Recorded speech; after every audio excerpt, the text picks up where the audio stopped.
보겠습니다. 마가복음 10장 46절 말씀입니다. 우리 신약성경 마가복음 10장 46절 말씀입니다.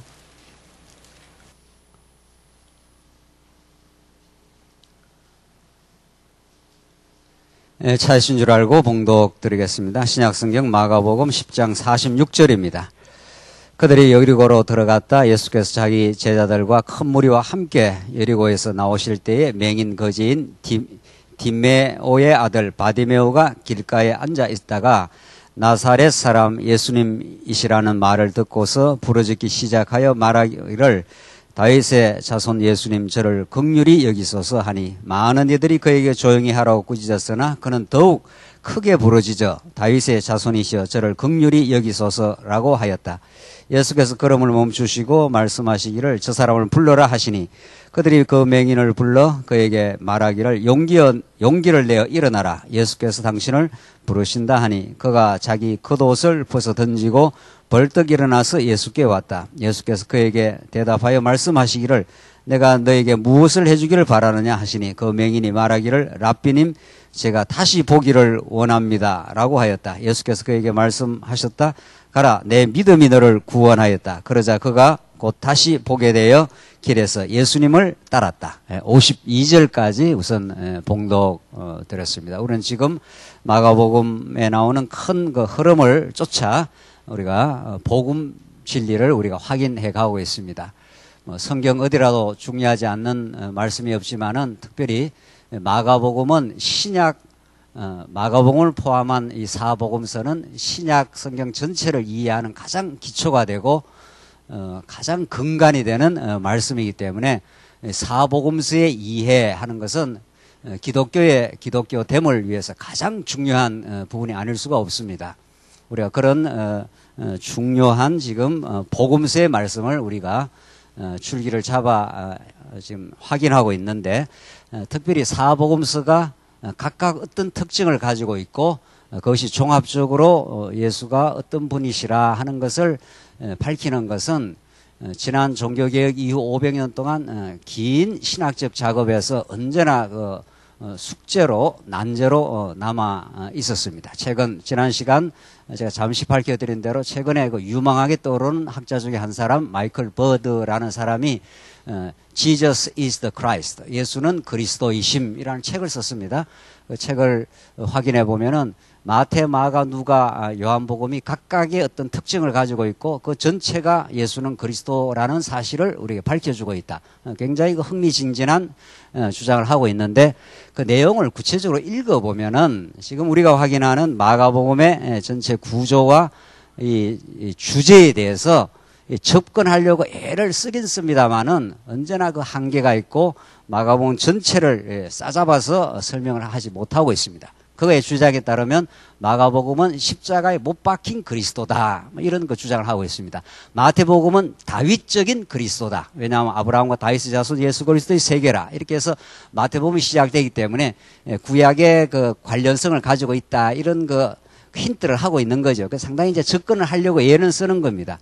그러나 우리가 지금 마태복음에서도 구약과의 관련뿐만 아니라 삼직으로 그래서 직임으로서 설명해야 마태복음 전체가 아우러져서 딱 정리가 될 뿐 아니라 마가복음은 굉장히 다른 서신보다는 예수님이 버림을 받는다, 배척을 당한다, 또 제자들에게까지 마지막까지 어려움을 겪는다. 이런 내용들이 굉장히 다른 복음서가 많이 나오기 때문에 이제 학자들이 마가복음은 고난받는 혹은 십자가에 못 박히신 그리스도가 매우 중요하다. 이런 걸 이제 부각을 시키는 거죠. 그러나 지금 우리가 확인한 대로 마가복음이 이제 신분으로서의 성취인데 신분으로서인데 우리는 첫째가 본래 신분이고 두 번째가 낮은 신분이고 낮은 신분에서 이제 버림받는 배척당하는 버려질 것에 대한 많은 예고와 실제로 이제 버려지는 내용이 나오지 않습니까? 그런 다음에 이제 마지막은 높은 신분 이렇게 마가복음이 이렇게 전체 그림을 형성하고 있습니다. 그러니까 우리는 마가복음 한 권이 되었던 신약 전체가 되었던 신구약 전체가 되었던 그 전체는 언제나 한 부분으로 설명이 되지 않는다 이런 거죠. 본래 하나님의 아들이시고 그가 속죄주의자 통치자이신 그 위대하신 하나님의 아들이 그가 가장 낮은 비천한 고난받는 마침내 십자가에 극형을 당하는 이런 자리까지 내려갔다가 다시 하나님께서 부활성천하게 하셨다. 이래야 이제 이 전체가 그 스토리가 형성이 되는 거죠. 하나님이 마가복음을 통해서 전달하고자 하는 그 총체적 어떤 진리가 전달이 되는 거죠. 그래서 마이클 버드라는 학자가 이제 이 부분을 강하게 이제 부각을 시킨 거죠. 이 부분이 상당히 나오니까. 상당히 이 부분이 마가복음에서 많이 나오기 때문에. 그러나 그건 어디까지나 한 마가복음의 중요한 측면이지 전체의 모습은 아닌 거죠. 그래서 성경을 이렇게 총체적으로 본다는 게 그렇게 중요하다는 겁니다. 자, 그래서 우리가 정말 마가복음의 그 진수로 이제 우리는 들어가겠습니다. 마가복음에 예수님이 어떠하신 분이라 하는 것은 그것은 바로 우리에게 하나님이 어떠하신 분이라는 걸 이미 보여주고 있는 겁니다. 왜냐하면 하나님께서는 보이지 않는 영이시기 때문에 당신이 이 우주 만물을 창조하셔서 당신의 영광을 드러내지만 우리 모든 피조 인류가 영적으로 타락하여 죽어버리기 때문에 이 피조 만물을 통해서는 하나님의 영광과 그 은혜를 알 길이 없습니다. 아무리 이 피조 세계를 수많은 학자들이 지금 자연과학자들이 사회과학자들이 연구를 해도 그걸 통해서는 하나님이 어떤 분인가를 드러낼 수가 없어요. 그래서 창조의 섭리의 한 측면을 지금 밝혀낼 뿐이지 그걸 통해서 하나님이 어떻다 하는 걸 지금 밝혀내지 못하고 있지 않습니까? 따라서 하나님께서는 특별 계신 성경을 주어서 예수를 통하여 하나님을 보여주는 거죠. 그러니까 예수님의 사복음서에 예수님의 일거수일투족, 교훈, 그의 표적, 그의 행하심, 그리고 마침내 죽고 부활하심, 이게 전부 하나님이 어떤 분인가를 강렬하게 지금 보여주기는 계시라는 거죠. 이 특별 계시라는 겁니다. 그걸 뒤에 사도행전 이후에 서신서들은 해석을 해주고 있는 거 아니에요. 그 이제 설명을 하고 있는 거죠. 논리적으로. 그러니까 복음서가 복음서대로 읽히지 않는 한은 뒤에 바울 서신도 제대로 읽히질 가능성이 너무도 없는 거죠. 그래서 실제 지금 복음서에가 제가 그 대표적인 학자 한 사람을 거론했지만은 마가복음 우리는 본래 신분, 낮은 신분, 높은 신분 이렇게 해서 이게 전체적인 그림을 그려내고 있는 거죠. 도대체 얼마나 예수의 본래 신분이 대단하신 분이시냐. 그런 위대하고 대단하신 하나님의 아들, 하나님의 아들은 곧 하나님이시니까 하나님의 정권을 가지고 이 땅에 대권을 가지고 오신 분이니까 그가 낮아진 이유가 뭐냐. 그걸 통해서 하나님 어떤 하나님의 영광을 지금 드러내고 있느냐. 이런 전체적인 마가복음의 그 1장 1절부터 지금 16장까지 이렇게 읽어 나가면은 이제 우리는 이런 그 흐름과 구조를 알기 때문에 여러분이 지금 읽어 나가면은 하하 예수님에 대한 총체적인 그림이 그려지는 거죠. 그래서 우리가 믿는 예수는 이런 분이야. 그러나 지금 서구 기독교에서 예수는 한 좋은 도덕적인 선생 그리고 그저 고난만 받는 십자가의 죽음, 뭐 십자가가 중요하긴 하지만은 그게 어떤 전체적으로 그림이 그려지지 않기 때문에 교회가 의지하고 우리 교회 성도들이 토대를 두어야 될 그 예수 그리스도에 대한 정확한 그 진리를 얻어낼 수가 없는 거죠. 그래서 이 마가복음이 이렇게 중요한 겁니다. 자, 이제 보십시다. 오늘 본문 내용은 이제 우리 지난 시간 이어서 이제 높은 신분이 이제 나옵니다. 높은 신분은 두 가지로 나눠지는 첫째는 예수님의 주인 되심, 주권자 되심 뭐 이런 거죠. 예수님이 우주 만물을 마음대로 주관하시는 분이시다 하는 것을 여러 표적을 통해서 보여줍니다. 왜냐하면 그 앞에서 이제 낮은 신분에 대해서 이야기를 했기 때문에 이제 이런 높은 신분으로 이제 본래 높은 신분이다 하는 걸 주권적으로 보여주시고 그 다음에는 이제 구속주 사건을 통해서 보여줍니다. 모든 죄악을 당신만 속죄할 수 있는 구속해낼 수 있는 권한이 예수에게만 있다. 즉 하나님에게만 있다. 이런 뜻이죠. 그러니까 예수님이 모든 만물의 주인이시다. 그리고 모든 죄를 구속해낼 수 있는 분이다 하는 그 예수님의 행적을 보여주는 것은 그 행적 자체가 하나님의 하시는 일을 보여주는 겁니다. 요한복음에서 나를 본 자는 뭐라고 했습니까? 아버지를 본 자라, 하나님을 본 자라는 거죠. 그래서 그렇게 이 특별 계시가 이어져 가는 거죠. 그런데 오늘 봉독들이 그 46절부터 52절 처음 나오는 이게 이제 주인의 표적을 보여주는 건데 표적으로 보여주는 건데 우선 주인의 표적이란 말이죠. 모든 주인 하는 거 큐리오스 헬라어로 그 당시에 로마 제국의 황제만 큐리오스입니다. 황제 이외에는 그 주하는 주관자라는 용어를 쓸 수가 없는 거란 말이죠. 그러나 제자들이 예수님이 큐리오스다, 주인됨이라는 그 용어를 쓰면서 그래서 엄청난 이제 핍박을 받기 시작하지 않습니까? 무슨 소리 하는 거야? 로마 황제가 큐리오스 주인인데 이렇게 되는 거죠. 그러나 예수 믿는 사람은 아니야. 그건 하나의 육신의 황제일 뿐이지만 진짜 우주를 통치하는 주권자, 주인은 따로 있어. 이게 여러분과 제가 믿는 신앙 고백인 거죠. 그렇잖아요? 세상에 주권자들이 많지 않습니까? 대통령도 있고 무슨 뭐 시장도 있고 뭐도 있고 그 사람들이 세상을 다스리고 통치하는 실권을 가지고 있는 것처럼 보이지만은 그 모든 주 중에 만주의 주가 되시는 예수가 있다. 이게 이제 오늘 이제 표적을 통해서 이렇게 보여주십니다. 자, 그런데 이제 거기에 이제 오늘 소경의 눈을 바디메오의 소경의 눈을 적석에서 띄우지 않습니까? 이것은 예수님이 아무 근거 없이 그냥 이렇게 하는 게 아니라 모든 건 구약 예언의 성취입니다. 모든 것은 지금 신약에서 예수님이 행하는 모든 행적은 이미 구약에서 예언이 되어 있고 더 포괄적으로 말하면 언약이 되어 있는 것의 성취 사건이란 말이죠.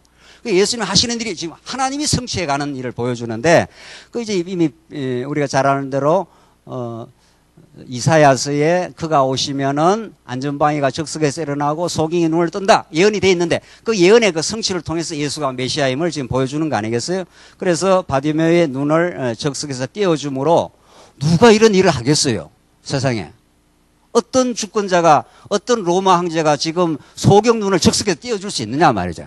그건 진짜 실권자가 아니야. 진짜 권력자, 진짜 계시록이 표현하는 대로 그에게 주권과 영광과 권력과 그의 모든 것이 세세 무궁토록 있을지어다 이렇게 고백한 대로 예수님만 소경을 눈에 적석에서 띄어내지 않습니까? 자, 요 본문부터 이제 예수님의 주인됨의 어떤 권한을 지금 드러내는데 우리가 지난 시간이 좀 부족해서 앞부분을 우리가 정리를 못하고 지금 바로 이제 오늘 하는데 앞에 한번 잠깐만 보십시오. 35절 보십시다. 10장 35절.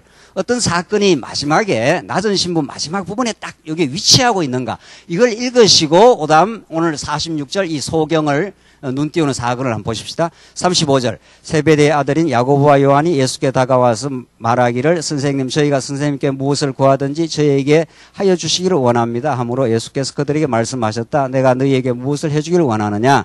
그들이 대답하기를 선생님의 영광 중에서 저희가 하나는 선생님의 오른쪽에 하나는 왼쪽에 앉게 하소서 하니 예수께서 그들에게 말씀하셨다. 너희는 너희가 무엇을 요청하고 있는지 알지 못하는구나. 내가 마시는 잔을 너희가 마실 수 있겠느냐. 이게 쓴 잔 십자가입니다. 또 내가 받는 세례 죽음입니다. 세례는 죽었다가 살아나는 거니까 세례를 받을 수 있겠느냐. 그들이 말하기를 뭐라 그럽니까? 할 수 어떻게 해요? 있습니다. 이게 지금 뭔 소리 하는지도 모르고 지금 대답하는 거예요, 제자들이. 라고 하니 예수께서 그들에게 말씀하셨다. 내가 마시는 잔을 너희가 마시고 내가 받는 세례를 너희가 받겠으나 내 오른쪽과 왼쪽에 앉는 것은 내가 주는 것이 아니다. 그것은 오직 예비에 놓으신 자들에게 주실 것이다. 10 제자가 듣고서 야고보와 요한에 대하여 분개하기 시작했다. 그러니까 야고보와 요한이 오른쪽 왼편 그 권자를 좀 주십시오. 그러니까 너 무슨 소리 하느냐? 너가 뭐 지금 구하고 있는지도 몰라. 지금 이렇게 예수님께서 대답을 나니까 10 제자들이 그 야고보와 요한이 권자를 탐하는 세속적 권력을 추구하는 그걸 보고 괜히 분개했다는 거예요. 그러니까 그 10 사람도 어떻다는 거예요? 똑같이 추구했어요. 왜 너들만 예수님 오른편 왼편 앉아? 지금 그런 말이죠. 그러면서 42절 예수께서 그들을 곁에 부르시고 그들에게 말씀하셨다. 너희가 아는 대로 민족들을 다스린다고 자처하는 자들은 그들을 주관하고 그들의 고관들은 그들에게 권세를 부리나 이게 세속적 통치 방식이라는 겁니다. 세상은 아담 타락 이후 한 번도 이걸 떠난 적이 없습니다. 그래서 하나님의 나라 예수가 주인이 돼서 통치자가 되어서 다스리는 하나님의 나라는 이런 세속의 나라와 속성과 목적과 의미가 완전히 다른 거죠. 그분만이 하나님 나라를 이루어갈 수 있습니다. 이게 교회입니다. 그 하나님 나라의 전위 부대가 이 교회라고 볼 수 있는데, 그러니까 하나님 나라의 통치 원리가 어떻다는 걸 지금 이제 보여주는 거 아니겠어요? 그런데 43절 너희 가운데서는 그렇지 않다. 누구든지 너희 가운데서 큰 자가 되기 위하여는 너희를 섬기는 자가 되어야 하고 또 누구든지 너희 가운데서 첫째가 되기 원하는 자는 모든 이들의 종이 되어야 한다. 그러니까 세속 나라의 원리와 하나님 나라의 원리는 정반대라는 겁니다. 조금 다른 게 아니라는 겁니다. 한쪽은 저 왼쪽으로 간다면 한쪽 오른쪽으로 지금 가고 있단 말이죠. 세속의 나라는 주관하고 권세를 부리지만은 하나님이 통치하는 하나님의 나라는 이제 섬기는 자가 되고 첫째가 되기를 원하는 자, 으뜸이 되기를 원하는 자, 오른편 왼편이 진짜 되기를 원하는 자는 모든 사람의 종이 되어야 한다. 이게 이른바 섬기는 리더십입니다. 이게 그리스도가 이 땅 위에 실현하는 하나님 나라의 원리인데, 자 그러면서 45절 인자는 섬김을 받으러 온 것이 아니라 섬기러 왔고 자기 목숨을 많은 이들을 위한 대속물로 주기 위하여 왔다. 이 말씀이 딱 이렇게 위치하고 있지 않습니까? 그리고 예수님이 뭐하러 왔느냐? 너희들 지금 자꾸 오른편 왼편 앉고 싶어하는 모양인데 너희들은 지금 뭐를 지금 추구하는지도 몰라. 너희들은 지금 사단의 유혹에 지금 빠져서 진리이신 내가 왔는데, 예수님이 하시는 말씀 아니에요? 예수님이 진리요 길이요 생명이요 하나님이 어떤 분인가를 그 진리를 보여주기 위해서 길로 찾아왔는데 너희들은 지금 몰라 뭔지. 나중에 내가 어떤 일을 하고 어떻게 내가 하나님 나라를 이룰 건가를 나는 보여주겠다 이 말이죠. 그래서 이 말씀이 예수님이 앞으로 대속물로 죽는다 하는 것은 예수님 버려진다 이런 뜻 아닙니까? 그는 제자들에게도 버려지고 정권에게도 버려지고 교권에게도 버려지고, 예수님은 철저하게 버려졌습니다. 가장 가까이 있는 제자들에게까지 철저하게 버려져요. 그러니까 예수님은 이 우주로부터 버려진 겁니다. 완전히. 그 당시에 빌라도라는 정권, 그 당시에 헤롯 땅이라는 교권, 바리새인들 그리고 어리석은 민중에까지 바라바를 내어놓고 예수를 죽이라.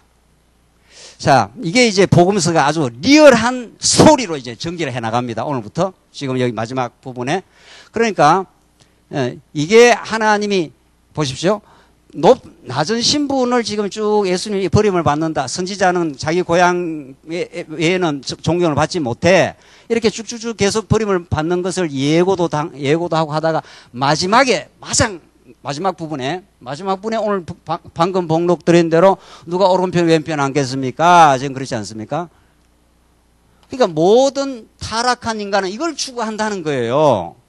그러니까 복음서는 그 12제자, 12대뿐만이 아니라 12제자는 가장 가까이 사랑을 받은 자인데도 더 그렇게 했다 이런 것이고, 어리석은 민중뿐만 아니고, 헤롯 땅뿐만 아니고, 바리새인뿐만 아니고, 본디오 빌라도 여기에 등장하는 배역들이 있지 않습니까? 그렇죠? 이 복음서에 이렇게 지금 계속 전개되는 그 배역들이 있어요. 복음서가 하나의 드라마로 본다면은 예수님이 주인공으로 등장해서 그 주변의 드라마의 그 조연급 배우들이 등장하는 그 배우들, 그걸 총칭해서 오른편, 왼편 앉기를 원한다는 거예요. 왜? 제자들은 지금 3년 반이나 지금 가르치고 예수님이 끌고 다닌 건 아니지만 예수님이 불러가지고 지금 교육까지 다 시켰지 않습니까? 3년이나 그것도. 직접 이렇게 직접 과외 교수를 시키듯이 하나님 나라 비밀은 이런 거야. 이렇게 해서 직접 씨 뿌리는 비유는 딴 사람은 못 알아듣게 비유로 말하고 제자들은 직접 불러갖고 이야기하고, 하나님 나라 어떤 줄 알아? 겨자씨 한 알 같은 거야. 겨자씨 하나, 눈에도 잘 안 보이는 겨자씨 한 알이지만 그것이 미미하게 보이지만 그것이 이 어두운 세상을 파고 들어가는 진짜 생명의 씨앗이라는 거예요. 그래서 하나의 미랄이 죽으면 그냥 죽지 아니하면 그대로 있지만 죽으면 많은 열매를 맺게 될 것이라. 예수님이 일일이 가르쳐주는 그 교훈들은 기가 막힌 교훈들입니다. 그래, 하나님 나라는 그렇게 비가번쩍하게 이 땅에 세상 사람들이 맞아, 저러면 하나님 나라야, 이렇게 방식으로 된 적이 없다는 거예요. 예수님이 가르쳐주는 하나님 나라가 다 그래요. 그래서 실컷 가르쳐줘도 마지막에 제자들이 추구하는 거는 오른편 왼편이에요. 그러니까 예수님께서 내가 널 위해 죽어야 되겠구나 이런 말입니다. 버림을 받아야 되겠구나. 가장 버려지는 대속물이 완전히 십자가에서 처형당하고 갈기갈기 찢기는 그 제물로서, 그러니까 구약의 레위기서를 보면은 이스라엘 백성들이 매일 범죄하지 않습니까? 그럼 어떻게 오라는 거예요? 양을 한 마리 잡아오라는 거예요. 양을 잡아오면은 양을 제사장은 요즘 말로 말하면 뭐냐 하면은 그 백정이에요. 백정이라는 건 완전히 그 양을 갈기갈기 이렇게 해체를 시키는 사람입니다. 각을 뜬다는 게 내 다리를 이렇게 뜨고 창자를 다 도려내고 싹 더러운 거 끌어내고 완전히 해체를 시켜요. 그걸 제사장들과 그 백성들 보는 앞에서 그렇게 하는 거죠. 그걸 구약적 계시를 그렇게 하고 있는 겁니다. 그걸 보고 있는 사람들은 저 왜 저러지? 뭐 그럴 거 아니에요. 저 모르는 사람들은, 그 진리를 모르는 사람들은. 그리고 우선 양을 한 마리 들어가면 그 머리에다 안수를 한단 말이죠. 그럼 모든 백성들이 제가 그쪽으로 전가를 대고 그 전가가 다 된 양을 한 마리 올려놓고 제단에다 올려놓고 갈기갈기 찢어냅니다. 다. 그걸 실제 실행을 하는 거죠. 그 구약적 그림자적 예표적 사건은 이제 예수님이 곧 이제 대속물로 주어 가장 버림받은 인생으로 그렇게 제물로 이제 보여진 사건이 그게 낮은 신분의 마지막에 말씀에 딱 이렇게 있는 거죠. 그렇잖아요. 그렇게 대속물로 내가 섬기러 왔어. 너희들은 다 섬김 받기를 원하잖아. 너희들은 한 인생도 빠짐없이 이런 뜻이에요. 그래서 복음서는 12제자뿐만 아니라 그 인생들의 죄를 여지없이 이렇게 폭로를 시켜버려요. 예수님이 하늘의 빛으로 선지자로 오기 때문에 모든 인류가 무엇을 바라고 원하는지를 폭로를 시켜버려요. 그 가짜 이렇게 폭로를 시키는 거죠. 너희들이 바라는 그것이 진짜 너희들의 참 행복이 아니야. 그걸 우상이라 그래. 그래서 사도 바울은 그걸 해석을 해주지 않습니까? 우상이라는 건 탐욕이라는 게 우상 숭배라고. 우리 아담이 타락한 이후에 모든 인류가 여기에 빠졌어요. 아담 타락 이후 하나님께서 아담에게 3대 언약을 주어서 하나님 나라를 약속했는데 하나님께서 불순종 가운데 가두어 버려가지고 모든 인류가 여기 빠졌어요. 그러니까 서로 오른편 왼편 올라가고자 하니 여기에 무슨 평화가 있겠느냐 이 말입니다. 그래서 내가 이제 죽어줘야 되겠구나 이렇게 된 거예요. 하나님의 영원한 창세전 예정 따라서. 이 하나님의 작정 프로그램 외에 이 땅에 평화가 없는 거죠. 하나님 나라가 절대로 이루어지지 않는 거죠. 그래서 이걸 우리에게 가르쳐 주시는 겁니다. 이런 여호와 하나님, 그의 능력과 은혜를 우리에게 가르쳐 주는 겁니다. 자, 중요한 것은 여러분들 우리 기독교뿐만 아니고 마음의 교, 이슬람교에 가도 하나님의 그 전능하심과 주권을 얼마나 강조하는지 모릅니다. 코란경을 읽어보면 그들이 가르치는 걸 보면 그런데 뭐가 없는 거예요. 거기에는 뭐가 없어요. 그들이 얼마나 알라 신이라는 게 그 전능자 하나님을 가리키는 거예요. 그 사람들은 아브라함도 다 가르치고 모세도 가르치고 다 가르쳐요. 그런데 예수님을 뭐로 안 가르치는 겁니까? 하나님의 아들이지만 그가 가장 낮은 신분으로 오셔서 십자가의 죽음이라는 걸 안 가르쳐요. 그 차이가 있는 거예요. 그 차이가. 모든 플라톤 철학인이 모든 그 신을 이야기하는 거 신의 영광을 선포를 하지 십자가에 가장 처절하게 죽는 이런 낮은 신분에 대해서 안 가르쳐요. 그런 하나님의 아들은 없는 거죠. 이방 종교에는. 그게 기독교와 모든 이방 종교를 쫙 갈라내는 아주 분기점이에요. 그리고 모든 알라신이든 플라톤 철학이든 국가론을 읽어보면은 얼마나 그 신의 영광을 많이 이야기하는지 몰라요. 전능자, 능력자, 우주의 통치자 이런 말을 다 해요. 다 한다고요. 모든 종교가, 모든 철학이, 종교 철학이. 그러나 뭐가 딱 없는 거예요. 뭐가 없어요. 이 낮은 신분이 없어요. 그리고 낮은 신분을 또 높인다고 하는 이 고난과 죽음 그리고 부활과 성천 이게 없는 거죠. 그 신의 껍데기 영광은 다 이야기한단 말이에요. 그게 기독교하고 이 알라 신하고 쫙 갈라지는 지점이에요. 이게. 그래서 그걸 믿는 걸 교회라 그래요. 그런 그리스도를 믿는 걸 교회라 그래요. 그래서 교회는 응당 이 땅 위에 빛과 번쩍한 방식으로 하나님 나라 이루어지지 않습니다. 2000년 교회사를 보란 말이죠. 어디에 뭐 대단한 무슨 교회가 막 찬란한 성당을 짓고 교회당을 짓고 그렇게 이 땅 위에 교회가 그렇게 순수하게 된 적이 있냐 말이죠. 늘 쫓기 멀다고 사도 바울을 보십시오. 초대교회 성도들 카타콤을 보라 말이죠. 16세기 종교개혁자들 칼빈이 이리저리 쫓겨 도망치고 루터가 죽음의 고비를 몇 번이나 넘기고 그렇게 해서 그 개혁교회가 세워진 겁니다. 그리고 또 뭐 교회가 조금 뭐 번뜩한 것 같으니까 그 다음 다시 또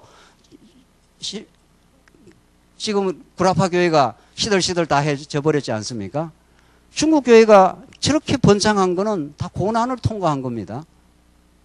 그 고난을 통과하면서 하나님만 의지하는 신앙을, 하나님이 절절한 신앙을 만들어간 거죠.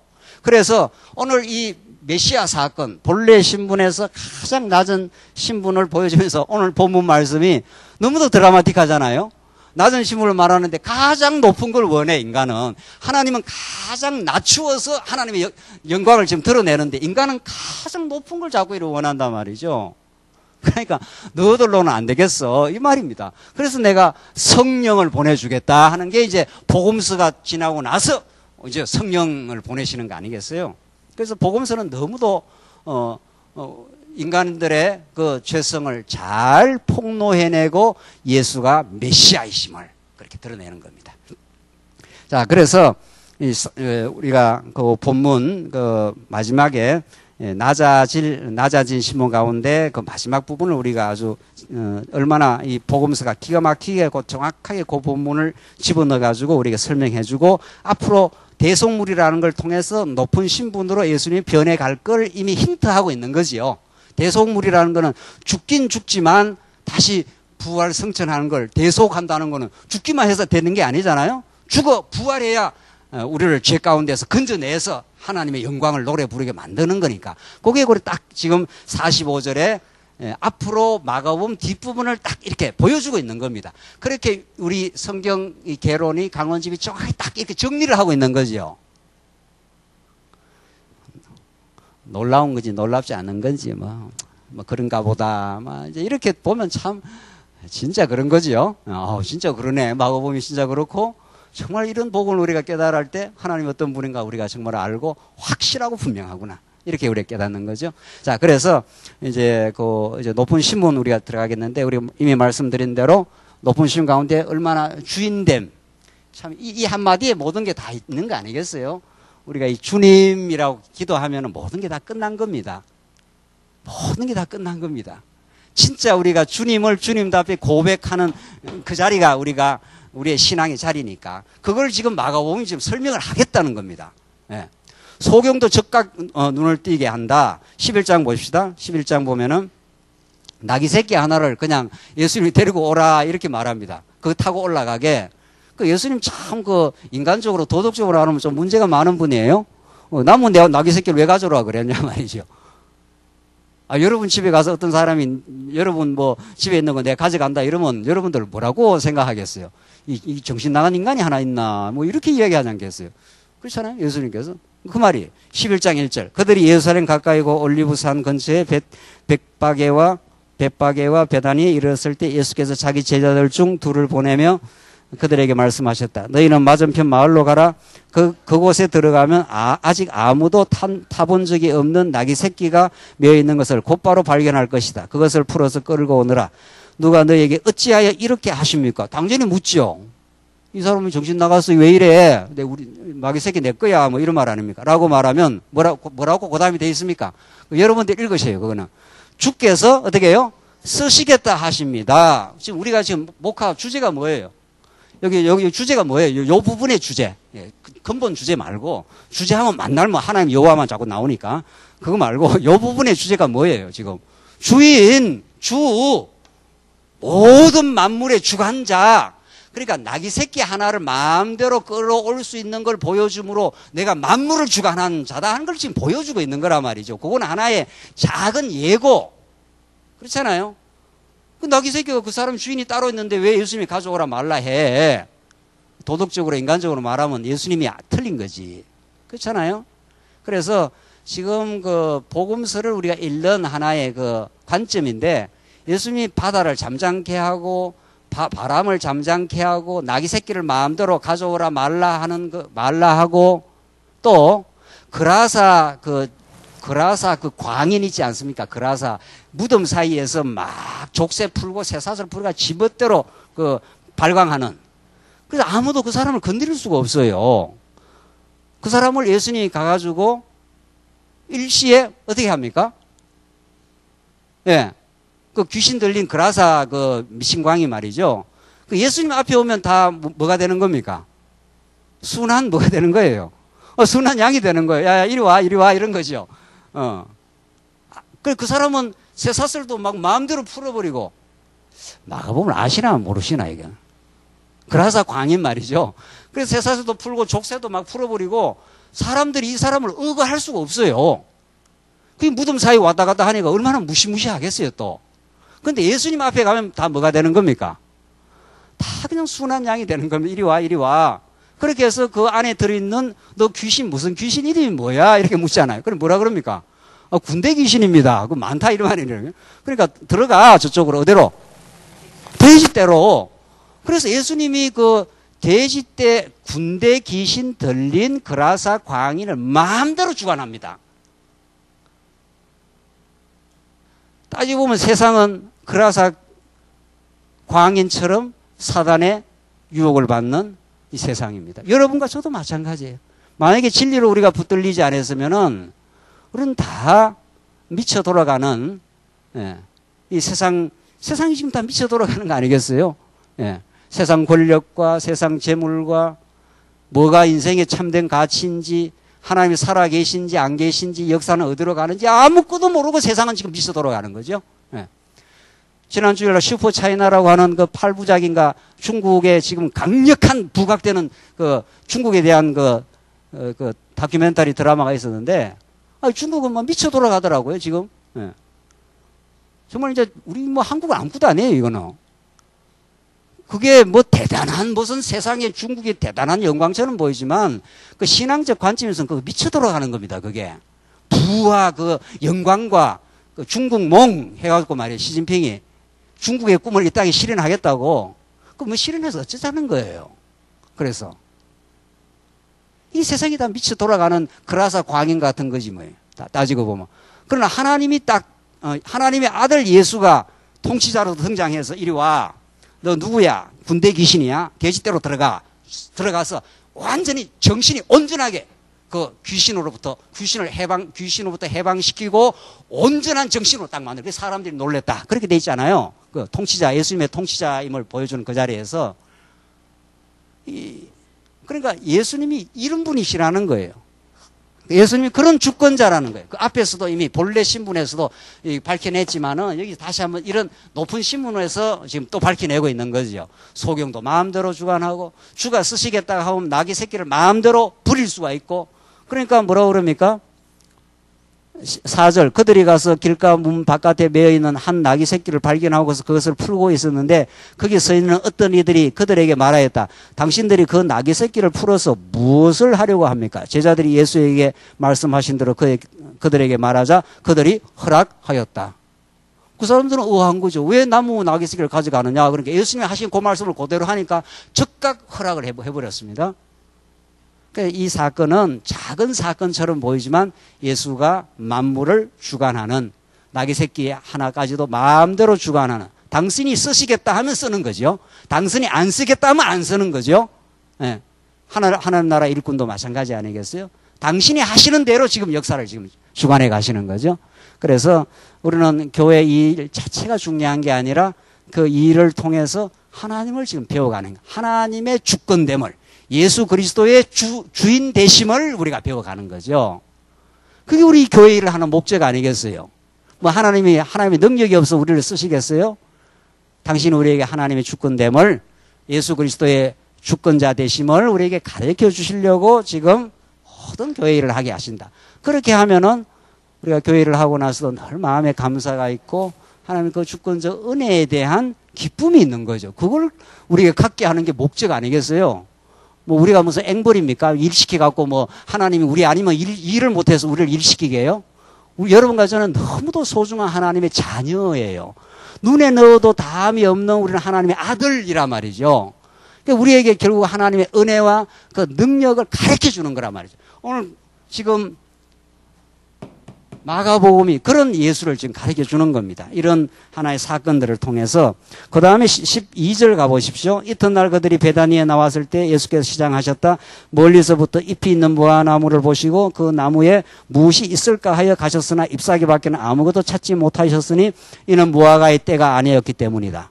자, 무화과의 때가 돼야 그 열매가 나온다 이 말 아닙니까? 그런데 무화과 때가 아니니까 잎사귀밖에 없어요. 그런데 14절 예수께서 나무에게 대답하여 말씀하시기를 이제부터 영원토록 아무도 내게서 열매를 따먹지 못할 것이다 하시니 그분의 제자들이 이 말씀을 들었다. 이게 무슨 말입니까? 자, 우리가 자연의 섭리를 따르면은 무화과가 나올 때가 돼야 무화과가 열매가 맺히지 않겠어요? 근데 지금 예수님이 이제 그 무화과 나무 근처에 갔을 때는 무화과 나무가 이렇게 생길 가을철이 아니다. 쉽게 말하면. 뭐 여름철쯤 된 거라 이 말이죠. 그러니까 무화과 당연히 그 열매가 안 맺히지요. 그러면 열매가 안 맺혔구나. 뭐 이렇게 생각해야 이 자연스러운 반응인데 예수님이 뭐라고 그럽니까? 이제 영원토록 내게서 열매를 따먹지 못할 것이다. 이렇게 무화과를 뭐 해버렸다 이런 뜻입니까? 저주를 해버렸다 이런 거예요. 그러니까 시절을 쫓아 열매를 맺게 할 수도 있고 뭐 시절하고 관계없이 예수님은 당신이 뭐를 드러내기 위해서 예? 뭐 이렇게 하면은 뭐 누가 항의할 사람이 있습니까? 예. 아이고 시절이 돼야 나무가 열매가 나오죠. 뭐 이렇게 뭐 항의를 하고 말고는 할 게 있냐 말이죠. 항의할 게 있습니까? 없습니까? 없어요. 왜? 당신이 주인이니까 시절이 안 돼서 지금 열매가 안 나와도 당신이 그냥 저주하면은 이게 영원토록 그 나무는 열매를 못 맺어요. 또 거꾸로 말하면은 뭐 시절이 안 됐는데도 예수님이 만약에 뜻이 있으면 어떻게 해요? 뜻이 있으면 열매를 맺으라 하면 또 열매를 맺혀요. 그러니까 우리가 상식적으로 일반적 법칙을 따라서 자연 법칙을 우리가 믿지 않습니까? 물은 위에서 밑으로 흐른다. 사람이 죽으면 절대로 다시 살아날 수가 없다. 뭐 일반적으로 그렇게 되죠. 그러나 하나님이 뜻하시면은 죽었던 사람도 어떻게 해요? 뭐 부활하는 거죠. 우리도 나중에 다 부활할 거고 말이죠. 결국 그것은 당신이 저주하면은 당신이 주권자이기 때문에 당신이 마음대로 하는 거야. 이런 그 높은 신분 가운데 주인된 권한을 지금 보여주고 있는 거예요. 이 말씀이. 그러니까 모든 우리 피조물은 할 말이 없는 겁니다. 어떤 일이 되어진 거에 대해서 그분의 뜻이 아니면 이 땅에 되는 게 없으니까 그걸 승복하고 그 하나님의 주권에 항복하는 과정을 우리는 고난이라 그래요. 우리가 잘 승복을 안 해요. 어떤 일이. 왜 이렇게 돼서? 그걸 승복을 안 하는 게 불순종하는 우리 타락한 인간의 모습이에요. 그 불순종하는 오늘 오전에 경건회 때 이삭이 자기 마누라 속이잖아요. 내가 너에게 자손을 하늘의 별과처럼 많게 준다 그러면 이삭이 죽습니까? 안 죽습니까? 여러분은 어떻게 하겠어요? 여러분은 거짓말 하겠냐 말이죠. 저 같으면 거짓말 안 할 것 같아. 믿음이 워낙 좋아서. 그 앞에서 그 하늘의 별처럼 자손을 많게 해주겠다고 그 약속의 말씀이 믿어졌으면은 거짓말 할 필요가 있나요, 없나요? 절대로 안 죽습니다, 이삭이. 누구를 낳기 전에는. 그 자식을 낳기 전에는. 그런데 그 바로 뒤에 장면에서 자기 부인을 어떻게 합니까? 속이지 않습니까? 왜? 안 믿어져서. 그 안 믿어지는 그 불신앙의 옛자가 아주 시퍼렇게 살아있어요. 그건 아브라함도 마찬가지고 이삭도 마찬가지고 야곱의 인생을 봐도 그 시퍼렇게 옛사람이 살아있어. 여러분과 제가 예수를 믿어도 이렇게 정신 있을 때는 믿어도 또 이렇게 살다 보면은 어떻게 해요? 안 믿어지니까 우리도 엉터리 어떤 짓을 한단 말이죠. 그러니까 안 믿어지는 그 옛사람을 하나님께서 어떻게 하시겠어요? 예? 여러분의 자녀들 안 믿고 불순종하고 자꾸 그러면 어떻게 합니까? 불러가지고 어떻게 합니까? 때려서 고쳐서 이렇게 사람 만들어 가지 않습니까? 교훈을 하든 때리든 뭐 달래든 하나님께서 악착같이 하셔요. 하나님은 얼마나 고집이 센지 말이죠. 하나님 한번 하신다면 하는 분이에요. 하나님은. 그래서 이삭을 그때부터 고난의 삶으로 몰고 들어가는 거죠. 그래서 멀쩡하게 있는 샘물을 그 대적들을 통해서 아비멜렉 그 족속들을 통해서 샘물을 메우고 그리고 추방시키고 또 어디 가서 샘물 파니까 또 메우고 또 발견했더니만 이건 우리 거야 하면서 강탈해버리고 또 싸우고 계속 대적들이 그렇게 이삭을 못 살게 만들어요. 그래서 여러분과 저의 삶 속에 못 살게 만드는 일이 있는 거죠. 예, 복잡한 일이 생기는 거죠. 자꾸. 예. 그게 우리는 남을 탓을 자꾸 하지만 하나님이 정확하게 우리를 지금 다듬고 있는 중이에요. 정확하게 지금 일어날 일이 일어난 거예요. 우리를 다듬기 위해서. 그래서 이삭이 마침내 어디로 갑니까? 마침내 어디로 갑니까? 르호봇이라고는 넓은 곳으로. 그래서 이삭이 그 찬송을 하지 않습니까? 하나님께서 넓은 곳을 주셨으니. 결국은 하나님께서 우리에게 고난의 목적지는 넓은 곳, 르호봇, 하나님의 품, 그 긍휼과 자비의 손길 속으로 가게 되어 있는데 그 가는 과정에 하나님께서 우리의 시퍼렇게 살아있는 옛사람을 처복종시키고 말해요. 그게 광야 40년 아니겠어요? 그러니까 여러분과 저에게는 반드시 그게 생긴다는 거예요. 만약 그게 안 생긴다, 뭐 그런 게 없다, 이런 사람은 어떻게 해야 돼요? 어떻게 해드려야 되느냐고. 막, 그러게 나는 뭐 고난이 하나도 없다, 이런 분들. 빨리 어디로 보내드려야 돼요? 빨리 천국을 빨리 보내드려야 돼요, 빨리. 그럼 모든 게 다 성화가 완전히 이루어졌으니까. 그런 법이 없어요. 이 땅에 존재하는 한 그런 법은 없는 겁니다. 그래서 이삭이 마침내 그 로보까지 가도록 하나님께서 시퍼렇게 살아있는 그 불신앙하는 옛자를 하나님께서 붕괴시켜 나가요. 그게 하나님의 자비하신 손길이라는 거예요, 그게. 그래서 하나님은 정말 주권자십니다. 지금 몇 가지 사건 들었지 않습니까? 그런데 여러분 쭉 읽어보면 나옵니다. 첫 번째는 소경의 눈을 띄우는 거. 그 다음에는 뭐였죠? 예. 나귀 새끼를 마음대로 예수님이 주께서 쓰시겠다 하면 가져오게 되는 거. 그리고 멀쩡한 무화과 나무를 어떻게 해요? 멀쩡한 나무를 저주하면 그만 말라서 죽어버리는 거예요. 예. 여기에 뭐 가타부타 할 뭐 권한이 없는 거죠. 우리는. 피조물은. 자, 그래서, 그런 그 내용으로 지금 이 말씀이 쭉쭉쭉쭉 계속 이어지면서 주인의 표적을 보여주십니다. 이게. 그 다음 이제 12장으로 넘어가시면은 12장 조금 지나갑시다. 이제 12장부터 13장이 말씀으로 주임을 전가합니다. 그 앞에는 표적으로 전가했다가 그러니까 예수님이 하시는 일이 늘 말씀과 표적 이 두 가지가 가장 예수님이 하시는 방식인 거죠. 그래서 말씀으로도 주님이 주임을 전가하는 게 12장, 13장이고 이제 우리 줄기만 잡으셔야 되니까 14장으로 넘어가 봅시다. 14장으로. 자, 여기가 이 14장부터입니다. 14장부터 16장까지. 자, 지금까지 우리가 공부한 내용이 확인한 내용이 예수님이 진짜 주인이시다. 그분의 주권을 아무도 한가할 수 없고 또 그분은 그만한 주인된 권한을 가지고 이 우주와 우리 교회를 지금도 통치하고 계신다. 그의 주권을 우리가 깊이 깨달으면 우리는 평화를 얻게 된다. 이게 여기까지의 그 내용입니다. 그 다음 구속주입니다. 구속주.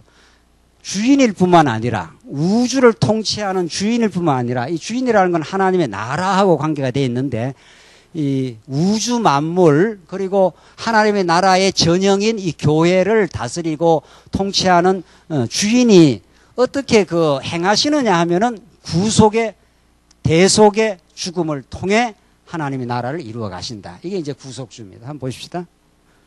14장 한번 보십시다. 14장 1절 한번 보십시다. 14장 1절.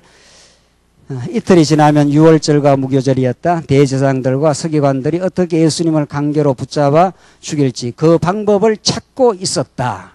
자, 그러니까 예수님이 이제 대속의 죽음을 죽으시고 부활하여 성천함으로 그가 얼마나 높으신 분인가를 이제 그가 행하시는 그 일을 보여주는데 그 일이 진행되기 위해서 정확한 타이밍에 정확한 시점과 인물이 동원되지 않습니까? 그게 하나님의 언약을 성취하기 위한 모든 그 배역들이 정확하게 그 하나님의 드라마 속에 등장을 하는 겁니다.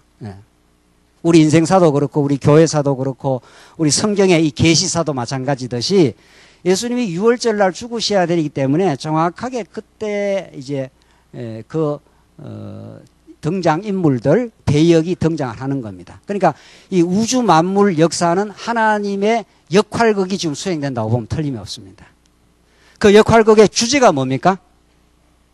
우리가 어떤 연극을 하면 연극에 뭐가 있지 않습니까? 연극의 주제가 뭐예요? 하나님의 역할극의 그 주제는 뭡니까? 하나님 여호와 되심입니다. 네. 하나님, 다른 말로 말하면 여호와의 영광이라 말. 그 주제를 가지고 모든 배역들이 그때그때 등장을 하는 겁니다. 그러니까 모든 그 배역들이 그 시점에 그 역할을 하도록 정확하게 등장했다가 그 배역이 끝나면 어떻게 합니까? 사라져요. 여러분과 저는 1900 몇 년 몇 년도에 하나님의 주제인 하나님의 영광 선포라고 하는 하나님 여호와 되심이라고 하는 그 역할의 주제의 역할극을 우리가 맡기 위해서 이렇게 태어났다가 하나님 때가 되면 싹 없애면 우리는 사라지는 거죠. 정확하게 그 역할을 하다 가는 겁니다. 따지고 보면은 너나 할 거 없습니다. 너나 할 것 없이. 지금 보십시오. 14장 1절 이틀이 지나면 유월절과 무교절이었다. 예수님 아무 때나 죽으면 안 되잖아요. 아무 때 죽으면 안 되잖아요. 6월절 날 정확하게 돌아가셔야 되기 때문에 그 이틀 지나기 전에 대제사장들과 서기관들이 어떻게 예수님을 강제로 붙잡아 죽일지 그 방법을 찾고 있었다. 그러니까 역할극이 지금 진행되는데 예수님의 드라마가 지금 연극이 진행되는데 예수님이 태어나시고 이렇게 제자들과 3년 다니면서 교훈하고 가르치고 표적 행하시고 이렇게 다 했습니다. 이제 무교절이 6월절이 이제 곧 다가왔습니다. 그 이틀 전 요때 나타나야 될 그 인물이 정확하게 딱 등장을 한다는 겁니다. 그래서 이 역할극을 하는 사람들이 자기가 주인이다라고 착각을 할 때가 있는 거죠. 이 세상에서 권세가 있다든가 제국의 황제라든가 어림도 없습니다. 하나님은 이 모든 역할극에 각본을 쓰셨고 창세전에 그 역할극의 주제를 이미 정해놓고 그때그때 동원하는 역할극의 배역을 동원시키면서 당신의 목적을 지금 이루어가고 있습니다. 이게 지금 예수님의 이 그 사복음서의 역할극 드라마입니다. 이게. 이때는 누가 등장을 해야 돼요? 이틀 전 6월절이란 말이죠. 6월절 날 예수님이 이제 돌아가셔야 되니까 예수는 아무 때나 돌아가시면 안 되잖아요. 그러니까 6월절 전에 이틀 전에 이런 역적 모의가 생기는 거죠. 이렇게 사람들이 모여가지고 이거 예수 이거 그냥 놔두면 안 되겠어. 이렇게 해서 이렇게 등장을 한다는 겁니다. 예. 그러니까 이 역할극이 끝나면 이건 또 사라지는 거고 또 새로운 또 등장이 시작되고 이렇게 해서 하나님의 드라마는 한 번도 역사 가운데 거침없이 방해받은 바 없이 착착 지금 진행되고 있습니다. 그래서 하나님이 주인이시다. 그런데 어떤 주인인가 하면 구속의 주인이시다. 모든 인생의 죄를 모든 인생 가운데 택한 백성들의 죄를 구속해내는 주인이신데 그걸 위해서 대제사장들, 서기관들이 예수님을 붙잡아 죽일 그런 역할극 수행을 위해서 지금 등장을 하고 있는 겁니다. 2절 그들이 말하기를 백성의 소유가 일어나지 않도록 명제는 하지 말자라고 하였다. 이 사람들이 명절 6월절에는 소유가 생길지 데모가 생길지 모르니까 그때는 하지 말자. 이 사람들의 계획대로 됩니까 안 됩니까? 안 되지요. 그 사람이 계획을 세울지라도 어때요? 그 발걸음을 인도하시는 분이 누구라고요? 하나님이시라. 그래서 이 사람들의 계획대로 안 되는 겁니다. 하나님의 계획과 그 뜻대로 예수님은 죽음의 그 형장으로 착착하게 되어 있습니다. 그래서 3절 조금 더 봅시다. 예수께서 베다니에서 나병 환자 시몬의 집에 계시며 식사할 때 한 여자가 매우 값싸고 순수한 나드 향유 한 옥합을 가지고 와서 그 옥합을 깨뜨리고 그분의 머리에 부으셨으니 어떤 이들이 서로 분개하여 어찌하여 향유를 이렇게 허비하는가 이 향유를 300데나리온 이상에 팔아서 가난한 자들에게 줄 수 있지 않겠나 라고 말하며 그 여자를 책망하였다. 예수님 그만둬 놔둬 그 여자가 할 일을 지금 하고 있어. 무슨 일? 무슨 일입니까? 예. 예수님이 이제 곧 대속의 죽음, 구속주이심을 증명하시는, 예고하시는 앞으로.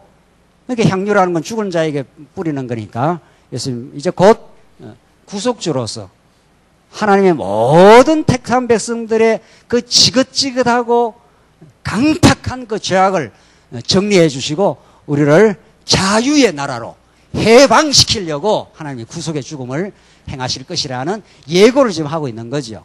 자, 그러니까 지금 서기관과 대제사장들은 예수님을 팔아넘길 사람이 있어야 예수님 죽을 거 아니겠어요? 하나님의 그 역할극 수행이 그렇게 돼 있으니까. 누가 뭐 팔아넘겨야 예수님이 죽지. 예수님은 십자가에 그냥 뚜벅뚜벅 뭐 올라갈 수도 없고 말이죠. 자, 그렇게 죽일 자도 준비되어 있고 향유를 뿌려가지고 곧 죽을 것이라는 것을 예고하고 있고 지금 그런 거죠. 착착착착 그렇게 진행이 돼 갑니다. 자, 조금 지나가 봅시다. 그래서 43절로 가봅시다. 이제 예수님이 버림 당한 신분의 증거인데 어떻게 예수님이 이제 구체적으로 그렇게 버림을 당하고 십자가까지 가는가 한번 봅시다. 43절입니다.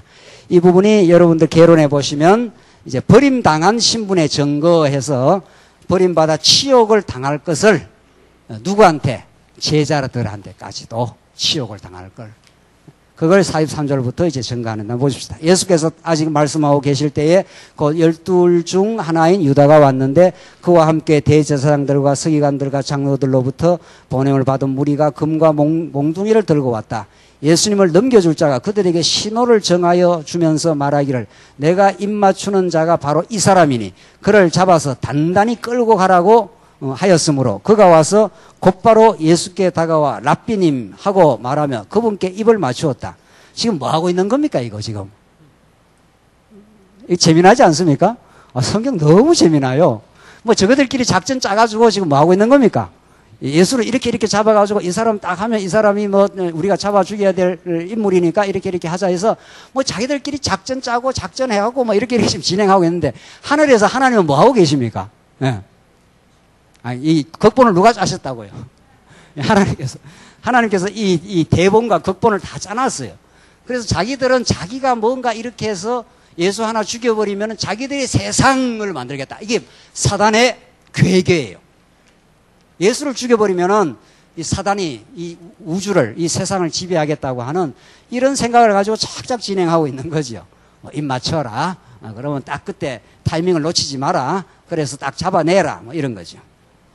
이게 작전을 아무리 짜고 해도 하나님은 예수를 드디어 대속물로 정해놓으시고 정확하게 그 자리로 가도록 그렇게 지금 하고 계신다는 거죠. 그래서 46절 그들이 예수께 손을 대어 그분을 붙잡으니 곁에 서 있는 자들 중 하나가 검을 빼어서 대제사장의 종을 쳐 그 귀를 잘랐다. 이게 이제 뭐 베드로가 또 어기가 충천해가지고 뭐 이럴 수가 있냐 뭐 이렇게 한 거 아니에요. 예수님께서 이 마가복음 외에 다른 복음서에서는 야야 그만둬 칼 쓰는 자 칼로 망해 하면서 죽어야 될 걸 지금 예고를 하신 거죠. 48절 예수께서 그들에게 대답하여 말씀하셨다. 너희가 마치 강도를 대하듯이 검과 몽둥이를 들고 나를 잡으러 나왔느냐. 내가 날마다 너희와 함께 있으면서 성전에서 가르쳤으나 너희가 나를 붙잡지 않았으니 이는 뭐라고 그랬습니까? 성경이 어떻게 해요? 성취되게 하려는 것이다.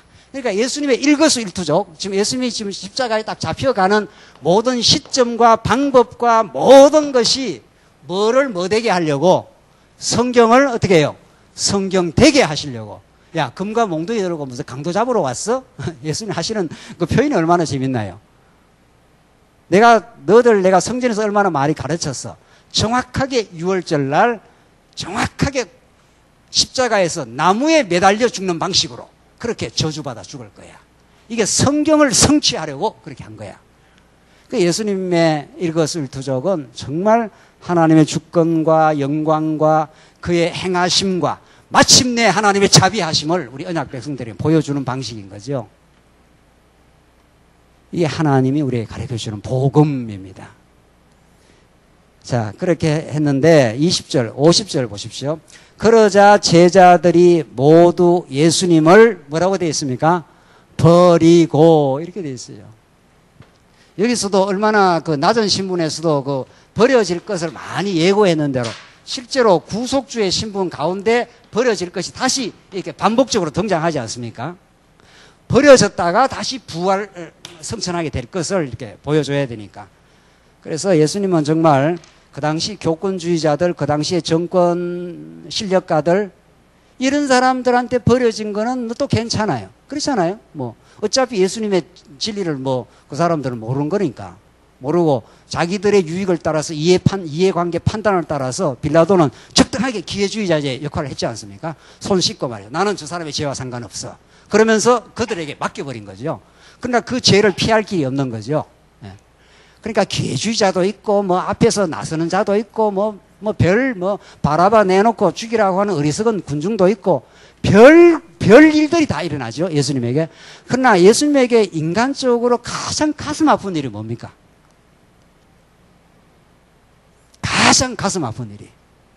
이게 가장 품에 품고 다녔던 12 제자들의 처절한 배신입니다. 그걸 이 복음서는 너무도 리얼한 방식으로 드러내고 있습니다. 자, 그러니까 호세아서에 이 창녀 고멜이 그렇게 그 남편이 그걸 붙들지 않습니까? 붙으면 또 나가고 하고 나가니까 가시덤불을 만들어가지고 못 나가도록 만들었습니다. 이 피투성이가 돼가 또 나가는 거죠. 야, 이거 어떻게 해야 되냐 이런 거죠. 하나님이 호세아 선지자를 통해서 창녀 고멜과 같이 살아. 너 내 심정 좀 이해해봐. 내가 이 이스라엘 백성들, 이 패역하고 반복적이고 악독한 이 백성들 내가 어떻게 해야 돼? 이런 뜻인 거죠. 그러니까 하나님은 그 이스라엘 백성들의 패역과 목이 고듬과 악독함과 그 반복적 그 죄악을 그것보다도 더 크신 하나님의 자비가 있는 거죠. 그게 호세아서 말씀이에요. 예수님은 기회주의자 빌라도에게 버림받는 거, 헤롯 땅에게 그 음모에 잡혀 들어가는 거, 어리석은 군중에게 버림을 받는 거 다 좋아요. 다. 그건 다 예수님 견딜 만하죠. 네. 가장 견딜기 어려운 거는 우리가 그 이해를 좀 하자면 그 3년이나 데리고 품에 품고 다녔던 그 제자로부터 정면에서 거부하는 겁니다.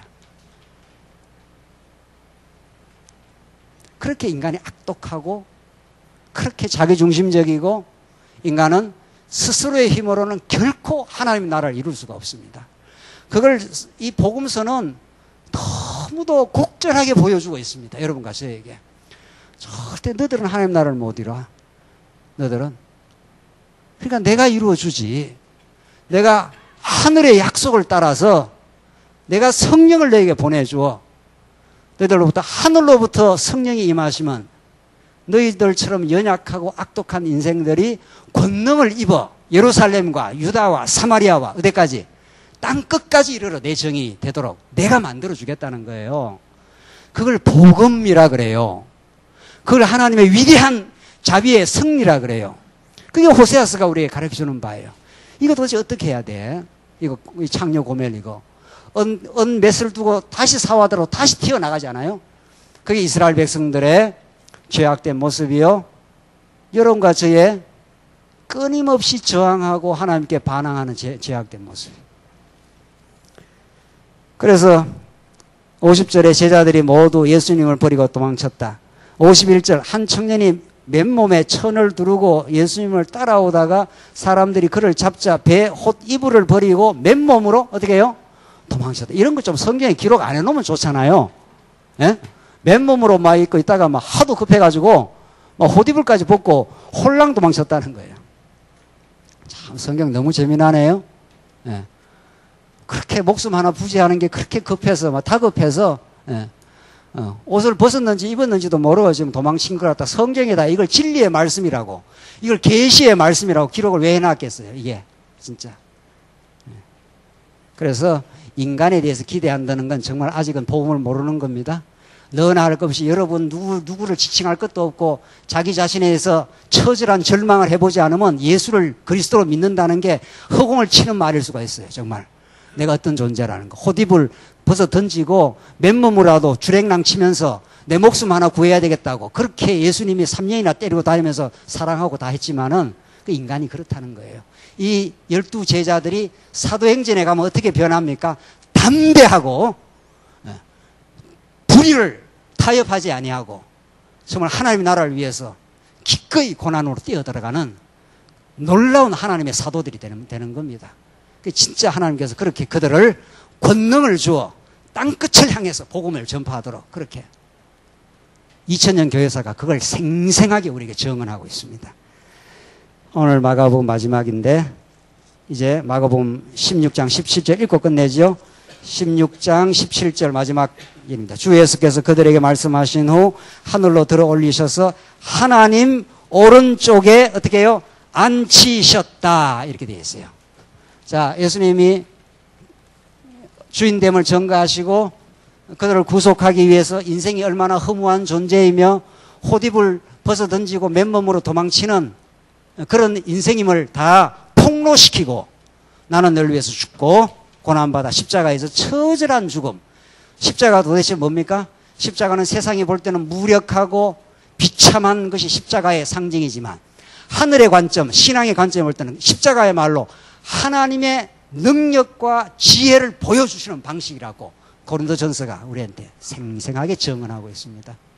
그 십자가야말로 우리의 영광이요.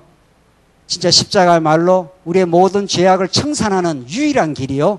그리고 부활하고 그리고 예수님이 성천하여 그가 하늘 보좌 우편에서 지금도 우리를 위해서 기도하시고 세상을 통치하시는 진짜 하나님의 아들, 그가 하나님과 동격인 분이시라는 걸 오늘 마가복음은 생생하게 우리에게 증언하고 있습니다.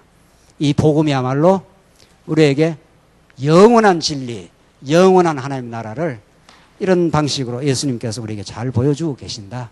그래서 하나님은 언약대로 예수를 십자가에 못 박으시고 부활하셔서 성천하게 하신 여호와 하나님이시다.